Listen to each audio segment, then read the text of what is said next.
Hamer. Hamer. Hey, we're live, and I'm here with Kim Hamer, and I keep asking her, say your last name for me, so I make sure to say it correctly. But we're so excited, and we're sorry that we're running a few minutes late, but she and I were chatting so much behind the scenes, and I was like, oh my gosh, I just so want to continue to have this conversation, and I am so excited that you have volunteered to kind of come here and to share with our community. And so if you were wondering where we were hanging out because she's amazing. And she's one of those women that you can have bold, what my friend Irene calls a courageous conversation, bold, courageous conversations on lots of different topics in a space where you just feel her love and her wanting to come to a place of communication and understanding with people. And I think that's why she is probably the perfect person to have written this book, 100 Acts of Love, How to Help When Cancer Strikes, because that is a difficult conversation. It's a charged environment for everybody involved. And I asked Kim to come on because she has a little bit different experience than most of our guests. She's not connected to the childhood cancer community. She lost her husband. And Kim lost her husband at 44, which I'm turning 43. So when I say that, I'm like, it used to be like the old people. Yeah. And then now you're the old people. Exactly. And I'm thinking like, that could be my sister-in-law, right? And she's got kids and all of that. And when Kim and I were met, and I was learning about her book, and has a podcast and things like that about these, and in the childhood cancer community, I think that we can completely relate. People want to help, they want to support a family, but they just say things that make you go, oh, that was helpful, right? And so number one, how do you support somebody when they are going through a cancer diagnosis? What do you say to them, and what do you not say to them? But more importantly, I think also, if you are getting that person who I see this in the Facebook groups for the cancer parents, like, oh my gosh, you wouldn't believe what this person said to me, and feeling angry about it. And I had those experiences and always tried to step back for a second, take a deep breath, and be like, all right, but they're coming from a place of they don't know what to say, right? And so I'm really excited to have you kind of share your wisdom and all of that. So I guess I'm kind of curious, why did you write this book? Sure. So thank you. And I'm so happy to be here, Tara. Tara and I don't know if you guys know, we met on Clubhouse. And the thing about Clubhouse app is it's an audio app, so you talk to people all the time.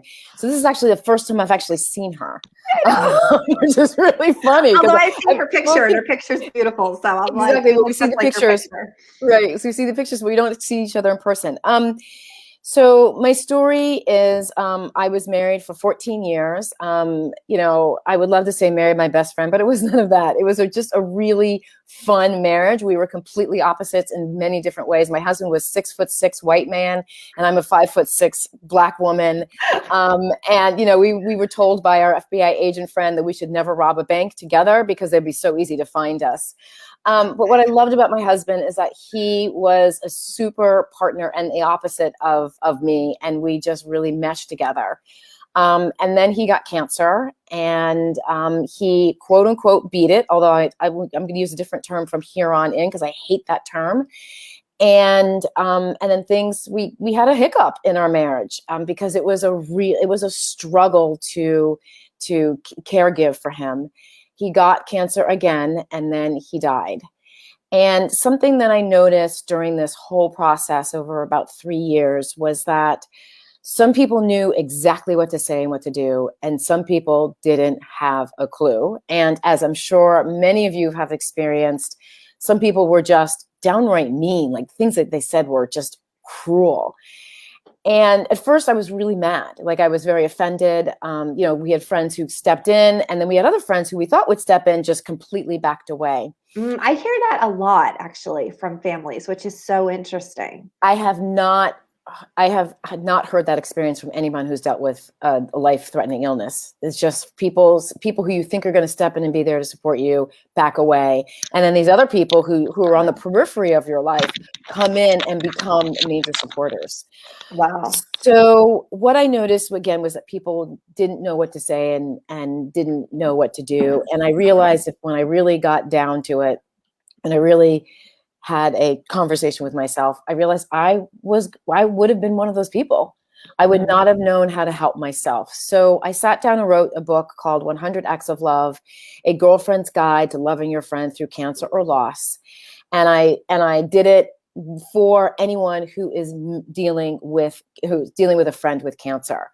But little did I know that it's also a great book for anybody with cancer or being affected by cancer, because it offers these kind of really quick, easy tips. I'll grab the book in just a moment. So I wrote that book, and then I sat on it. I wasn't ready to talk about it. I self-published it. I wasn't ready to bring it out into the world. And frankly, really honest, at first I was just waiting for Oprah to discover it. And then everything would be solved, right? Okay, Oprah, just in case you're watching. Exactly. And then I finally, within this last year, I just realized that there's such a need for both sides of the conversation. I've been speaking to cancer support communities for several years, and focusing the talk on why you don't accept help, because I know from a caregiving point of view how hard it is to accept help, and there are really 5 main reasons that doesn't happen, and we can talk about that later too. But so I wrote that book to kind of give people the tool, because I didn't see anything else out there, and I wrote it in a way. I'm a skimmer when I read. I really love bullet points and bold and underline. Like, tell me where my eyes are supposed to go and the big points. And I love reading, but I also realized that I didn't want to have to read 15 paragraphs before I got to the one nugget that I needed. So when I had the book designed, I designed it in a way that anyone could pick it up and grab it and just read it. So it's kind of got these big, it's got these big things to it, right? This whole section is all about cars. I have a section about kids. I have a section, let's see, this is a section about entertaining her. So they're big and they're bold. The idea was that you could open the book, go, oh my gosh, my friend has cancer, or someone just offered to help and I don't know how to let them help, and open the book and there it is. So that was the design. And I'll tell you, just looking at that really quick, I just saw the 2 things: fill the car with gas, or buy movie tickets. And I feel like that applies for the family. Like and this is what I think is great. This isn't just, your experience as an adult, but I'm thinking as a parent who has a child with cancer. Do you know that like one of the number 1 issues for children getting their chemo is that there's parents who can't afford to get gas in their car, and their children are missing their chemo simply because the parents can't get them to the clinic. Yeah. So something as simple as that, as fill the gas with car. Somebody's, fill the car with gas. Yep. Or movie tickets for the whole family to sit and maybe do like a, popcorn and sit at home because they necessarily can't go to a movie theater. Right. A movie night. Like what? I'm a cancer parent here going, that would be awesome, right? Like, how many of you are watching are like, yep, that would be awesome. Exactly. And And I wrote it because people don't understand how easy it is to help. Oftentimes, I'm sure that that you all have heard the offers of meals, and those are great and fantastic, but I'm not a cooker. And I'm not a meal bringer. And just the idea of bringing a meal to someone makes me anxious. And so there's so many other ways that you can support someone, and they don't have to be, oftentimes people think like, I've got to get in there and help. And you don't have to. It is as simple as, hey, I'm going to buy you a Hulu subscription for the year so you and your family can watch a movie, or I'm going to buy you a big TV, a Roku TV, so you can have Netflix for free, right? So it's doing what you can, and just making these drops, and then understanding. I think this is the thing that I'm sure that your group has understood, is when people do those really meaningful things, they really matter. One of the most meaningful gifts I got was from this mother. She never left her. She didn't leave a return address on the envelope. She sent me $10. She said that was all that she could do. And I was writing a lot. I was keeping a blog at the time. So she felt she wanted to do something, and this is the only thing she could think about doing. And it was $10. I mean, $10. Who cares about $10? But it was so meaningful to me that she took the time to send $10. But I think what we should probably maybe talk about is some of the blocks that occur when trying to accept help. Because I think that the first thing is, that you need the help, but you're not sure what you need. And the number 1 tip I say in my book, and I literally say in the chapter, it says, if you take nothing else away from this book, take this. And it is, don't say, if you need anything, let me know. Now, I know you all know why that's so not helpful, but let's break it down a little bit. So first of all, what is anything? When your friend says that to you, they're asking you to break down your day in bite-sized chunks to figure out what you might need help with, right? And when my husband was sick, we had 3 kids. The first time they were 9, 4, and 9, 7, and 4. And anything was just too big. I couldn't figure it out. Yeah. You're like, I need help with everything. Exactly.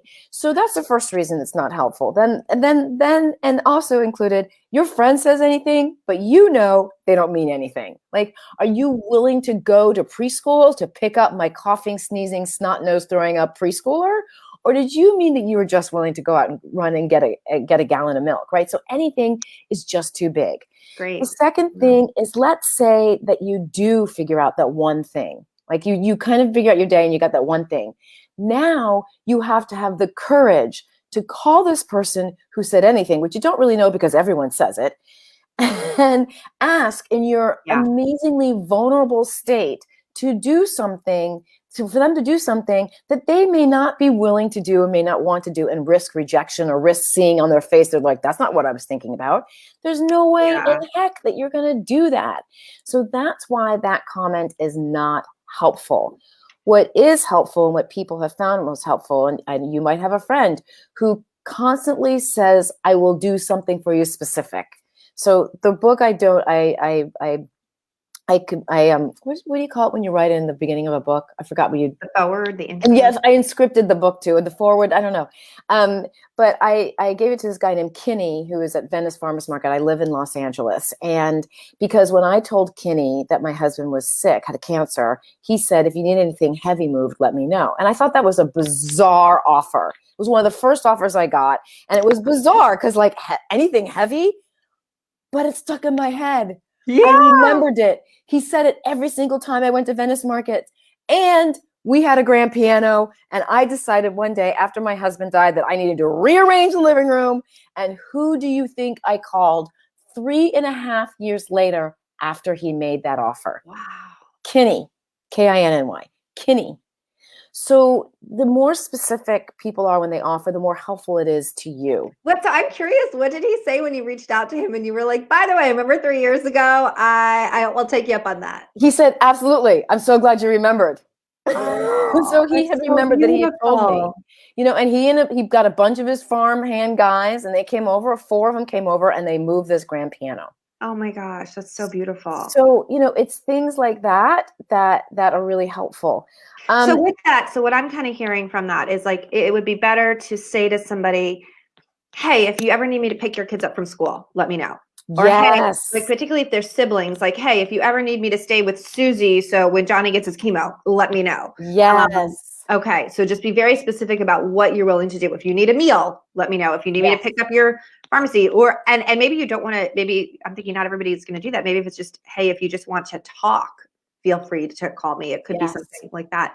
I love that. So be specific. That's our big takeaway. Yeah. That's a big takeaway. So what I noticed and what I found is that there are sort of, I guess, 5 reasons that we don't often let people help. And the first thing is this cancer fairy tale, right? So we live in a world where there's a lot of social media and there's a big fairy tale around cancer. Kids with cancer, so sad, and they're so strong, and they're fighting, and then they're cancer free, and life is good, and everything's back to normal. And we all know that that is not true. Yeah. And while so there's that image, which is this cancer fairy tale. The second reason that we often don't let people help is there's a law of reciprocation. And that law says, if you do for me, I have to do for you. And whether we believe in that law or not, it just kind of, it's the way we operate in our society. And it's really hard to get over. What I had to do in my mind was understand that people were giving back. And in fact, my friend sat me down and had one of those coming to Jesus parties with me. And she said, I remember knowing that I needed help with meals, because I was like, okay, I need help with meals. And then we started making a list of all the things that I needed to kind of get in order, because I'm one of those like list people. And I said, okay. She said, well, who are you going to ask to help? And I said, no, I think I'm good. Like, I got it. I'll get the kids up at this time. I'll get them to school. I'll do all these things. And she's like, you can't do this by yourself. I'm like, no, it's good. Like, I got it. I think I can do this. And she said, you know what, Kim, you're being really selfish. And I was like, how dare you? It is my husband who has cancer. I am not being selfish. And she said, there are a lot of people that love you, love your husband, love your kids. And they want to do something to love you, to show you how much they love you. And if you try to hold it all in and try to hold it all together, you don't give them the opportunity. And when I looked at it that way, I had to like let it go. And to be honest, I was afraid that people didn't love me enough. So I had to let it go and let them love my husband and let them love my kids, because I was so afraid that I had just made too many mistakes in my life and that I wasn't quite lovable. Wow. So I have to say, so I've had a mentor teach me that concept of that when women don't receive, when we don't say yes, and not just in cancer, but in general, when, that we're stopping that person. So that concept that we're stopping that person, right, from experiencing the joy of giving. But I've never heard it take that next step of it's because we're maybe afraid that they really don't love us. And that's like super, I just got chills when you said that. No, yeah. Wow. I think, I keep a running list that I try to, forgive myself with, but I think I remember all the mistakes I've made.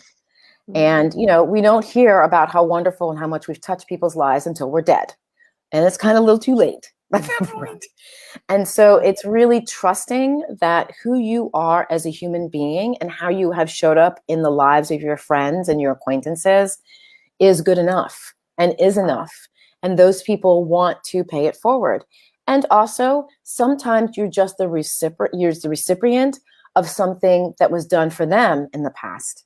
Yeah. So sometimes they're paying it forward, and they just need to be able to do that as a way to make amends or thank the person who did something for them.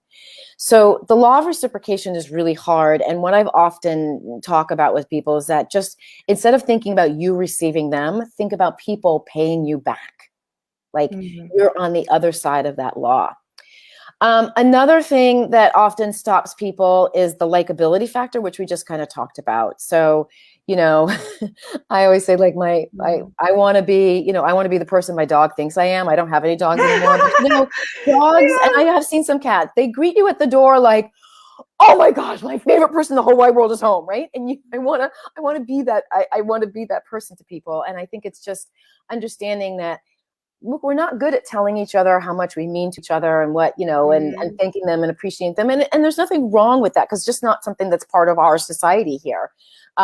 We'd like to make it more, but, understanding that you are likable, even in your worst moments, you are likable.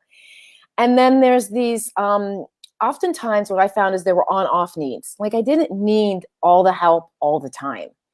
And so there was this moment where I was like, this week I really need to get the kids off to school. But then there are weeks like I just wanted to get in the car and spend some time with them, because I spent so much time with my husband.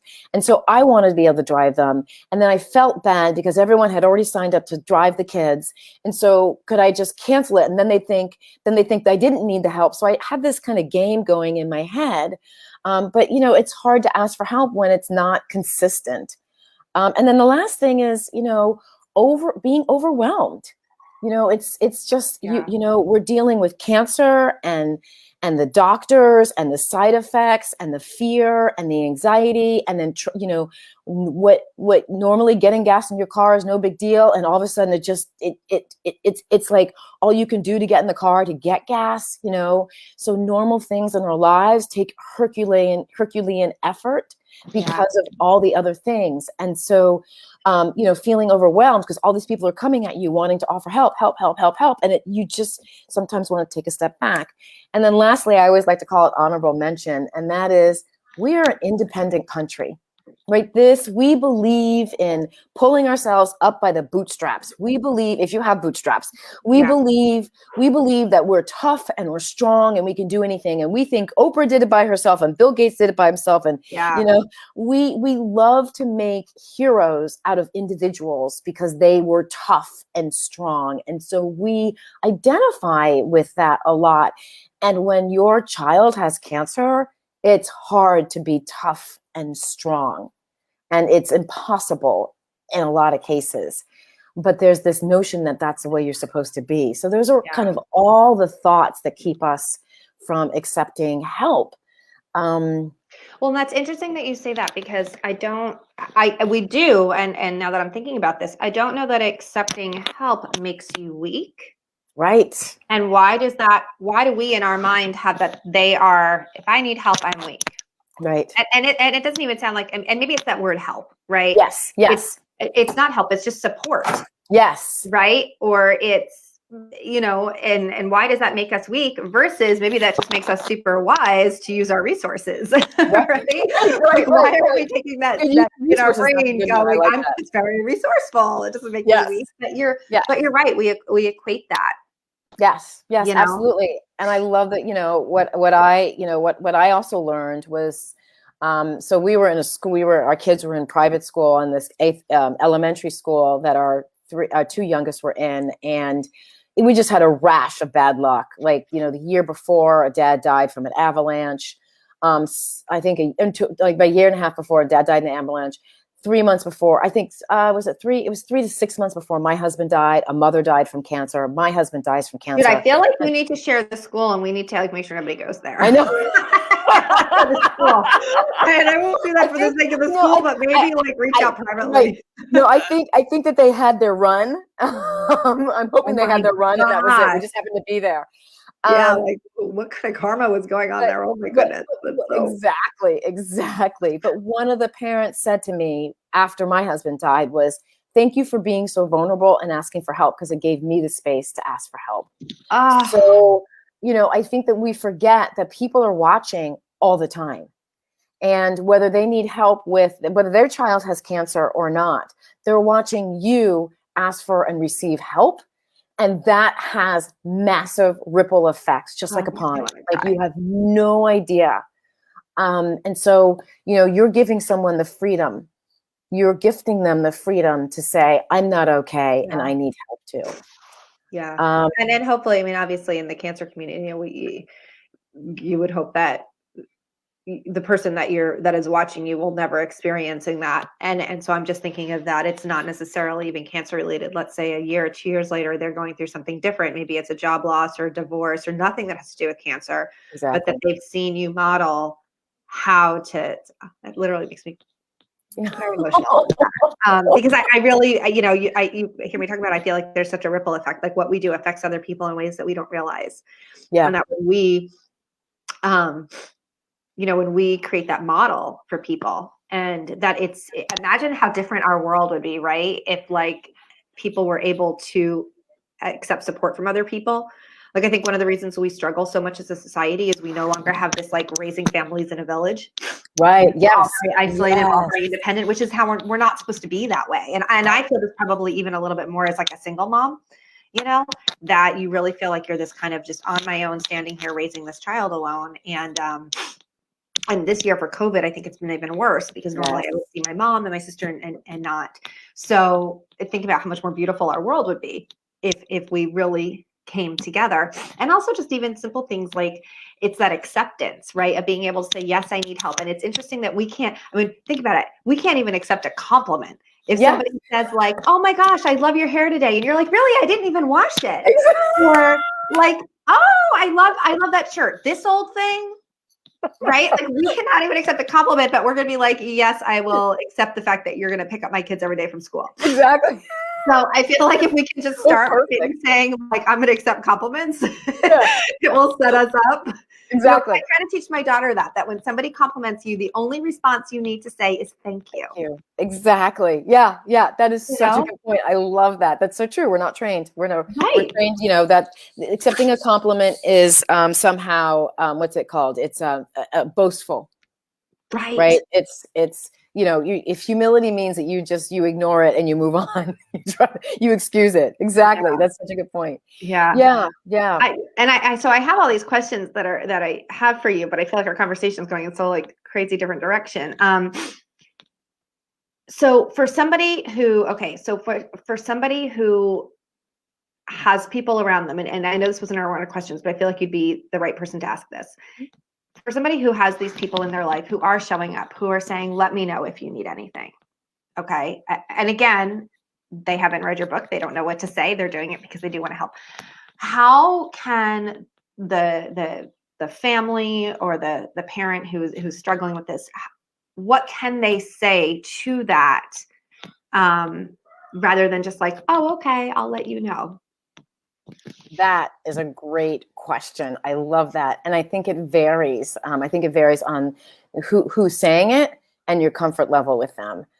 So if it's like your sister or someone you're close with, you can say, you know what, I really appreciate you saying that, but here's where I need the help. I go through this exercise when I speak at events. And so let's just start with your day, because like I said, you don't really know where you need the help, right? So when I get up in the morning, when you get up in the morning, Tara, what's the first thing that you do?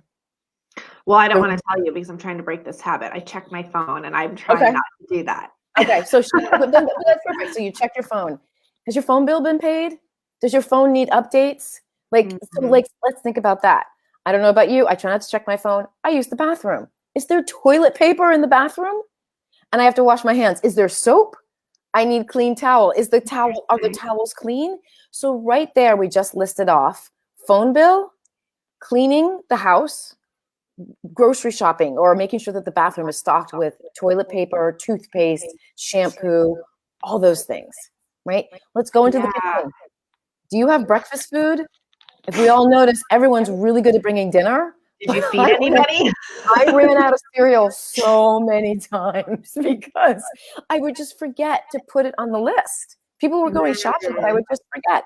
So is there breakfast food? Is there milk, coffee, whatever it is that, fruit for smoothies? Yeah. Then you go out, let's say you're going to get kids dressed. Are there clean clothes? I had a friend who literally came over and did laundry, right? So we're in COVID, so some of these tips are not going to work. You can't let someone into your house if they're not in your pod to do your laundry. But you can give it them to do their laundry depending on what your feelings are about COVID and how it's transmitted, right? So you can I need this back by the end of the day. Great. And give them your detergent because you don't need a new smell in your house when you're dealing with stress. So there's the car registration. It's the winter. The middle of this country is a massive freeze zone. How's everybody's windshield wipers doing? Yeah. Do you need anti-freeze windshield wiper fluid put into your car right now? So there's that. Grocery shopping, obviously. How are the other kids doing? One of the biggest gifts to me while Art was sick and after he died was someone taking on my kids. And something I learned early on, it's a tip in my book, is help the child be a superhero. Because you know what? Kids are just as lost as we are as adults. Yeah. They want to make a difference. They so want to help the other child who is dealing with this. And they have these mixed feelings, because cancer is not all like, yay, let's get in help. There's a lot of resentment and anger. Oh, yeah. And, I mean, So what's interesting, and you may not know this, so in the childhood cancer world, the siblings have a higher rate the siblings and the parents have a higher rate of PTSD than the actual child. And so siblings is a very underserved population in the childhood cancer world. We call them in Making Cancer Fun, we call them sunshine kids. Right. And give them their own little superhero. So I love that you said superhero, because that's the idea. We bring sunshine to the family and that the world can't exist without the sun, right? We all need the sun, that they're vital, they're important. And there are more organizations trying to, provide programming and stuff like that but you bring up an excellent point, because this is Emily didn't have a sibling, but it is a constant conversation I'm hearing within the childhood cancer world about how the siblings struggle. Yep. And that's something that you can outsource to friends. You can ask your adult friends to help your sibling to make something for the child with cancer in the family, you know, and this is, of course, and this varies at different levels. I mean, you know, you can look, my 9-year-old loved to make pancakes. And so he wanted to make pancakes for his dad. Could his dad eat them? He didn't really want to eat them. He ate 2 bites and that was good enough, but it made him he feel did something that was going to make him feel good because pancakes were part of our tradition in our family. I'm thinking as you're saying that, like a great thing to offer would be is just, I'll take the other sibling out and do something that's nothing cancer related. Yes. To get ice cream, I'll take them to their favorite thing, because one thing, like when you say what not to say, a lot of the siblings feel like only time anybody talks to me is like, oh, how's your brother doing? Exactly. Nobody cares about me. Nobody cares how I'm doing, right? Yep. So I'm thinking that's a great act of love, is just say, hey, I'll take the kids out, and we won't even talk about cancer. We're not going to mention the C word. Exactly. We'll just have fun. Yes, exactly. So I think that that's really, really important, understanding that. And then, you know, look, there is an act of bravery that is required. And I know how hard it is when you're feeling like the world is just, when you're barely holding on, managing the world that you're in right now. But sometimes it does take an act of bravery and saying, here's a list of things that I need. Pick one. You know, just pick one and please just help me get it done. Paying bills is something that's a very big thing. You know, utility bill, heating bills right now. If people can, now I do want to let's talk a little bit about finances, because that is a big thing, right? People often think, I think the number one reason it's like 63% of the bankruptcies occur from medical bankruptcies. Yes. So, you know, people assume, I don't know if your folks have insurance or not, but even though we had medical insurance, we racked up quite a bit of debt. And it was really scary. Yeah. And medical issues are huge for every. Yep, exactly. Yeah. So you can have a friend say, please set up a donate, you know, a campaign. GoFundMe. Thank you. I was losing that word. A GoFundMe campaign, and then let them be the ones that spread it out. Something I found really, really helpful, and this is, and this can be done if you're further along in the cancer journey. But if you're in the beginning of the cancer journey and you're getting like all this kind of rush in, is build a little fort around yourself with people. So what I had to do it was my sister, it was my friend from the East Coast, it was a couple of friends close by who were kind of filtering information in and out, because, you know, otherwise my phone was being filled with messages that I just couldn't return. It's hard. That's part of the overwhelm, is that if you feel like you're the only person managing this, then it is overwhelming. So see if you can find up, you know, even 2 or 3 people that you can always say, oh, thank you so much for your offer. Please check in with so-and-so. Here's her or his information. They can let you know what I need. And then it removes you from the center of it and managing it. And it also removes it. It's what I call, it's like putting a cooler outside your front door to accept meals. Best tip ever, cooler outside your front door. I love that idea. Second time around it happened. I'm so bummed no one thought about it the first time, because I didn't. It was, again, another suggestion. Yeah. But the cooler by the front door is like a gatekeeper. If you're home and you want to talk to them, you can. If you're home and you don't want to talk to them, you don't have to. Because we all know, people go, they see you for a while and they haven't seen you for a while, and they go, they touch you if they can, and they go, how are you? And if they're handing you a meal, when they ask you that, you feel obligated to answer them with some type of response. There are some of you out there who got this down, or like, I'm doing very well, thank you so much, and don't give them anything. And I wish I could have been one of those people. Yeah. But I always felt obligated, it was not my obligation. I didn't have to do it. I didn't owe them anything. Yeah. But they were giving me this thing, and I was like, oh, you know, it's been a good day, and and that was, and then you have to relive all that. Yeah. Oh, it was exhausting. And then there were some days I was like, thank God I get to talk to another adult. So, you know, I love that. And I think right now with COVID, it's a little bit easier, because you can just be like, well, it's no contact delivery, so you can, you know, but that's brilliant. Yes. But that, you want to think about that cooler, you know, use that as a metaphor for, you want to put that cooler between you and all the people who want to help. And the only people who can hold that cooler, who can pick up that cooler, who can bring the meal into your house, are those who are very close to you, those in your safety pod. Yeah. So yeah. You know, one of the things that with the idea of giving your social media, because I just remembered this, I hadn't thought about this in years. When Emily got diagnosed, that next week, I think I had something like 48 voicemail messages in my phone, and I was just so overwhelmed. And I remember I just hit delete and deleted all of them and never listened to. And for those, I had a business at the time, so I'm sure there were clients in there and everything. But I was just like, and I kept thinking, I'll get to it, I'll get to it, I'll get to it. And one day I said to be like, I'm not. And so last week I had on Dr. Shalimar Jones, and she is amazing, works with like the mental health psychiatry of childhood cancer. And she had made a suggestion, which I think is so aligned.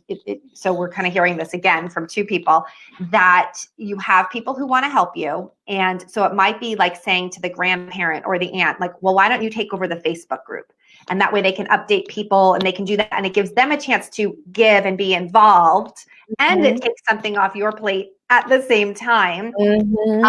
So maybe it's that person, you know, you have that family member and you say, hey, can you handle the cards or whatnot? I was even thinking as you were talking and going through the day, which I love, as you're making your list of like, this is what I could use, because again, we get into the, like, we don't want to say, well, by the way, I could use, could you, you know, take my car registration in or whatever, that maybe you can have a third party, the aunt or the grandmother or whatever, who's running the social media page. Because a lot of people now create their private groups and stuff like that and say, if you'd like to help the family, here's a list of things they need this week.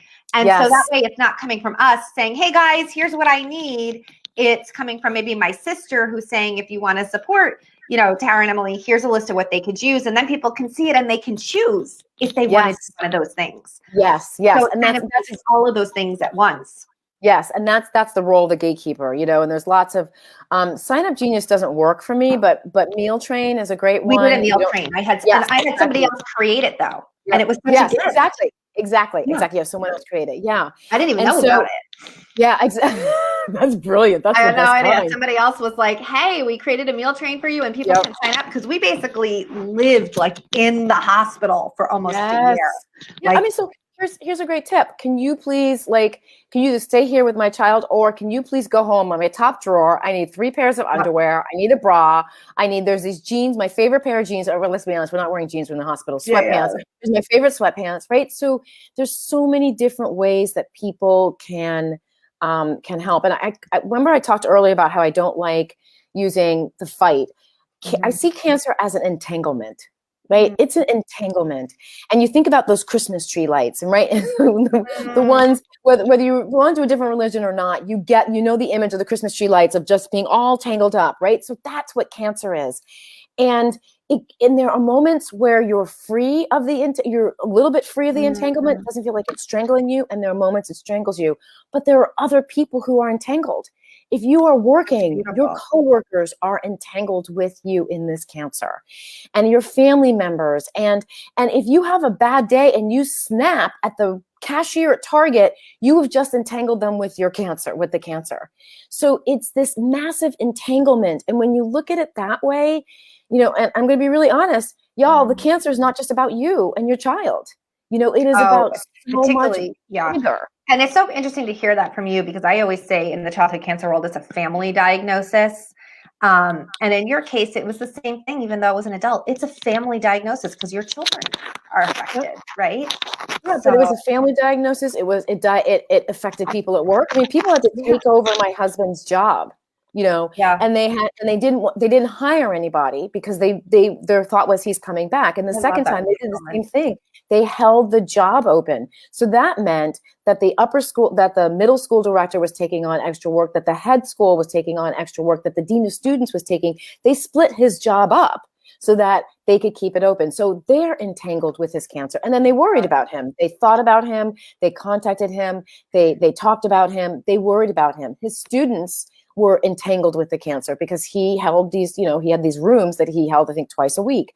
So, you know, the parents were entangled with cancer because they weren't allowed, they didn't have him as a resource to talk about their student.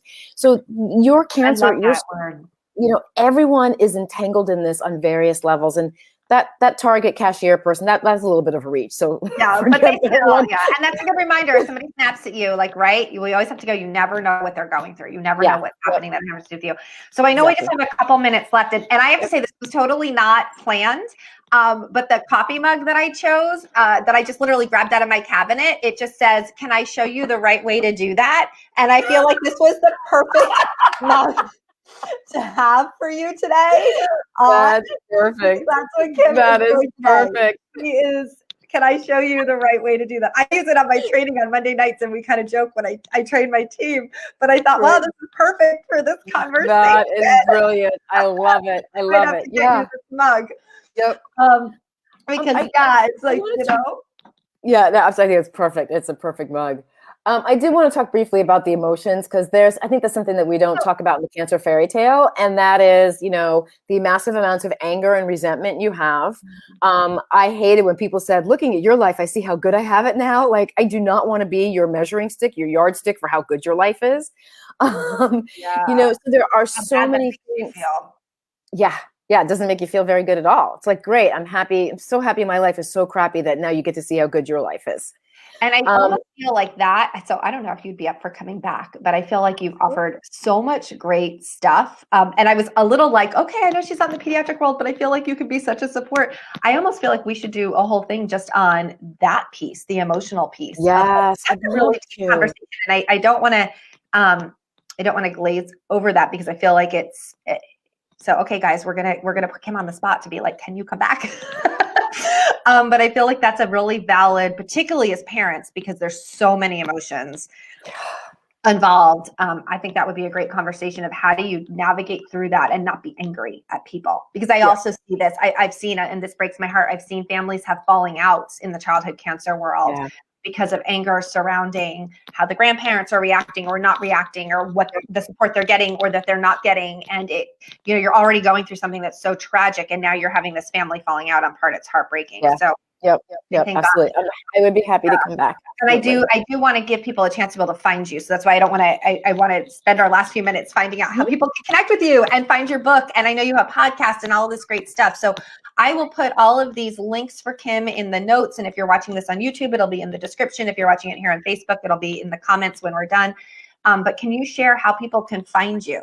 Absolutely. So my website's probably the best way. It's 100 Acts of Love, the number 100actsoflove.com. You can reach out to me on LinkedIn and on Instagram are the two best platforms to reach out to me. I'm happy to answer all questions. Is this a private group? This is not. This is a public page. Mm-hmm. So if you leave questions after you've seen this and you have a question for me, I will jump on here and get back to you and respond, and also on YouTube as well. So those are probably the best ways. My book is available on Amazon and through my website. I will warn you right now, I think I've got like 10 copies left on Amazon or 11 copies left on Amazon, and I'm not going to have any more books available until the end of, we're in the middle of February, I think mid-March, so another month. And I've got a couple copies here. So if you want one now, I know for us, I prefer people to go to our website and order versus Amazon. So I'm assuming that's similar to you. Yes. So go to 100 Acts of Love, order directly from Kim. Amazon is your backup. Yes, Amazon's my backup. Absolutely. Yeah. And again, I am here to serve. Like I didn't have a child with cancer. I had a husband with cancer, and I had a husband with cancer who died. And you have children who are affected by cancer. And I have children who are 100% affected by his cancer. Yeah. So there are places where our journeys absolutely converge. And I think that really is with the emotions that we all feel and the experiences we all have, because we as a country are just not good at having difficult or uncomfortable conversations. And when something like this happens, you find out that we're the brunt of some of the horrible things that people say. They mean well, but don't let that meaning well, that's not an excuse. And it's okay to be mad about what someone says. It's okay to feel that anger, because it is what it is. Yeah. I think we're going to definitely dive into a conversation. Okay, yay. I'm so happy to keep you guys posted. Kim and I will pick a date. But thank you so much. And I have to say, this is the beauty of, like Kim said in the beginning, we met on Clubhouse, but that you meet people who you just go, how has this person not been in my life my whole life? because you have such, and what I will say, what I really love about you is that you're able to talk about, again, these very difficult conversations in a way that there's still a lightness. You can still see that there's a joy that comes through you. You know, so many people, whether it's in your situation or in parents, that, you know, we go through this diagnosis and come out very bitter and very angry and very hard and very changed. And I always admire people who can go through a situation and come out stronger and come out, you're still, you know, we all have wounds and we're bruised, right? But that we still can come out being light and being filled with joy and not letting that cancer destroy who we are, you know, in the process. And in my book, the first page, if you guys have read it, is a quote from Brenda Burchard. And Kim, I think you totally just embody everything that is. And I'm going to paraphrase it because I don't have it in front of me word for word, but it basically says, if you've gone through something hard and you've struggled and you've survived, you now are almost obligated to give back and to help those people who are still in the struggle. Yes. And that is what you are doing. You have been through that horrible struggle. You have gone through an amazing hurt. And I can't imagine being left, you know, with 3 young children after going through something where you're trying to take care of yourself and your kids. And now you're using what was really meant to break you, right? As a way to help other people who are in that fire right now and who are still struggling, and to give them hope, which I think, you know, we all need hope. Hope is what we survive on, and to give them hope and inspiration. And so you totally embody what that quote is all about. Oh, well, thank you so much. And I'm just so grateful to have met you. I'm so grateful to be here. And you know, yeah. So please feel free to reach out and ask me any questions that you can. I'm happy to help and where I can. So thank you guys for watching. Feel free to comment. We'll get this up later on YouTube, and we'll see you next Wednesday. Bye. Bye.